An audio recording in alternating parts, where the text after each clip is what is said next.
श्रावण मास में भगवान महादेव की आराधना का विशेष महत्व माना जाता है। इसी उद्देश्य से कुरुक्षेत्र में महामंडलेश्वर श्वेतानंद महाराज की अगुवाई में एकादश अतिरुद्र महायज्ञ का आयोजन किया गया है।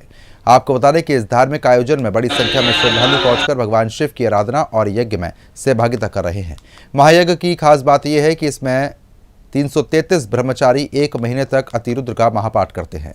वैदिक मंत्रोच्चार और धार्मिक अनुष्ठान से पूरा वातावरण भक्तिमय बना हुआ है। महामंडलेश्वर श्वेतानंद महाराज ने बताया है कि श्रावण मास में भगवान शिव की आराधना का विशेष महत्व है। इस महायज्ञ का उद्देश्य केवल धार्मिक अनुष्ठान तक सीमित नहीं है, बल्कि मानव जीवन के कल्याण और समाज में सुख, शांति और समृद्धि की कामना भी इसके पीछे एक बड़ी वजह है।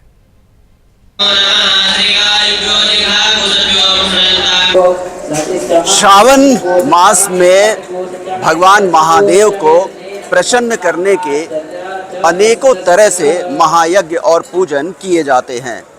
इसी तरह कुरुक्षेत्र में भी एक बड़ा आयोजन किया जा रहा है, जहां पर 333 बाल ब्राह्मण एक साथ बैठकर एकादश अतिरुद्र महायज्ञ कर रहे हैं।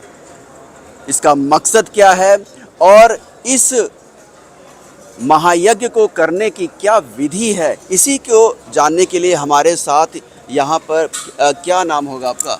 मेरा वेदाचार्य पंडित चंदन शास्त्री नाम है। शास्त्री जी, ये बताएं कि ये जो महायज्ञ हो रहा है इसका क्या महात्म्य है और किस तरीके से ये आम लोगों के जीवन में परिवर्तन लेकर आता है? बिल्कुल, भगवान को कहा जाता है, भगवान शंकर को जलधारा अति प्रिय है और इसके साथ ही शुक्ल यजुर्वेद माध्यान्दिनी शाखा के अंतर्गत जो रुद्र सूक्त अध्याय आता है, उस रुद्र सूक्त अध्याय से भगवान महादेव का अभिषेक किया जाता है।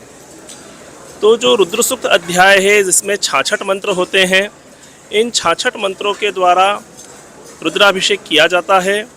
तो इसका क्रम इस प्रकार से होता है कि जब कलयुग में संख्या का बड़ा महत्व कहा गया है, तो इस रुद्र सूक्त की एक आवृत्ति होती है तो वह एक रुद्राभिषेक कहलाता है। फिर इसकी जब 11 आवृत्ति होती है तो वह एकादशनी रुद्री कहलाती है। इस रुद्र सूक्त रुद्र अध्याय की जब 121 आवृत्ति होती है तब वह लघु रुद्र अनुष्ठान कहलाता है। इसके महाराज जी, यहाँ पर अतिरुद्र एकादश अतिरुद्र महायज्ञ हो रहा है, इसके बारे में बताएं। ये एकादश अतिरुद्र महायज्ञ भगवान महाकाल को समर्पित है। महाकालेश्वर ज्योतिर्लिंग है ना उज्जैन में, ये उनको समर्पित है विशेष रूप से।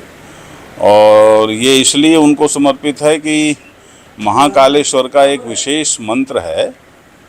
उस मंत्र का एक तो चमत्कार हुआ मध्य प्रदेश में।